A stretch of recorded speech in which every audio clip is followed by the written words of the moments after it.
বাংলাদেশ জামাত ইসলামী চাঁদাবাজির বিরুদ্ধে কথা বলবে, তাতে 5টা ভোট যদি কমে তাতে কি জামাত ইসলামীর কোনো ক্ষতি হবে? আমাকে কেউ কেউ মেসেজ দেন, কয় মাসুদ ভাই চাঁদাবাজির বিরুদ্ধে এখন আপাতত ভোটের আগ পর্যন্ত কথা না বললে হয় না, দখলদারের বিরুদ্ধে আপাতত কথা না বললে হয় না। আচ্ছা, আজকে আপনাদেরকে জিজ্ঞেস করি ব্যবসায়ী ভাইদের, তাহলে কথা বলা আমরা বন্ধ করে দিলাম আপাতত? না, একটু বন্ধ করে দিই, কারণ আমাদের এমপি হওয়া লাগবে ভাই। ভাই আমাদের এমপি হওয়া লাগবে একটু ভাই। কি বলেন আপনি?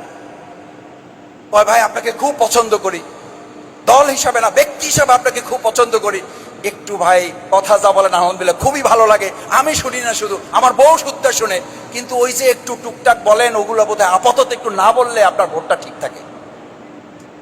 প্রিয় নবী মুহাম্মদুর রাসূলুল্লাহ সাল্লাল্লাহু আলাইহি সাল্লাম আল্লাহর দ্বীন বিজয়ের কথা যতক্ষণ না বলেছেন ততক্ষণ সবাই মিলে তাকে আলামিন উপাধি দিয়েছে। যতক্ষণ ইসলাম বিজয়ের কথা বলেছেন তখন ওই লোকেরাই তাকে পাথর মেরেছে।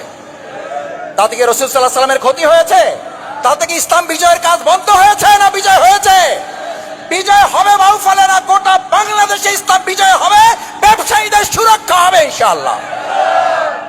আসুন সম্মানিত ব্যবসায়ী নেতৃবৃন্দ, ব্যবসায়ী ভাই বন্ধুগণ, আমাদের হিন্দু ভিন্ন ধর্মাবলম্বীরা আছেন, আমরা সবার প্রতি শ্রদ্ধা রেখে ইনশাআল্লাহ আমরা সবাই মিলে, আমরা কথা দিচ্ছি সবাই মিলে, আমি আবার বলছি আমি এবং আমরা এই চেয়ারের কয়েকজন, আমরা সবাই সচেতন হলেই, আমরা সবাই মিলে জনমত গড়ে তুলতে পারলেই কেবল এই বাউফলের চেহারা আমরা পরিবর্তন করতে পারবো। কারণ আমি একটা কথা হাসতে হাসতে বলি, এই কথাটা কিন্তু বাস্তবতা আছে, সেটা বলি আগামী দিনে বাউফলে কোনো ব্যক্তি এমপি হবে না, বাউফলে এমপি হবে 4.5 লক্ষ মানুষ। এই 4.5 লক্ষ মানুষ এমপি হওয়া মানে 4.5 লক্ষ মানুষকে এমপির দায়িত্ব নিতে হবে।